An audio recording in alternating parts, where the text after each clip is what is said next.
Hello everyone, welcome back to the channel. Hope you are doing well and fine, and in today's video I'll be showing you how to fix Cash App error 504.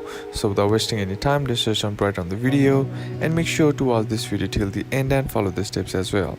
So the first thing that you can do is head over and open up your app store, and then on the search bar simply type in Cash App. And once it loads, all you gotta do is tap on the app and check to see if the app needs an update or not. Sometimes the older version might be causing the issue that you are facing, so just simply updating the app to the latest version will fix the issue. But for some reason, if you are still facing the issue, then what you can do is head over to your settings app, and once you're inside your settings, scroll down, tap on general, and once you're inside your general, tap on iPhone storage, and once you're inside your iPhone storage, scroll down and then locate Cash App and then tap on it.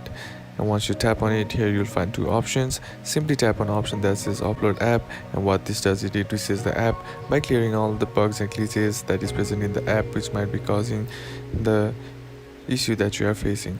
And once that's done, all you gotta do is try again, and that's basically how you can do it. And that's it for today's video, guys. Hope this video was useful to you. Leave a like if it did, comment down below what the next video should be on, consider subbing to the channel. Thanks for watching. Bye bye.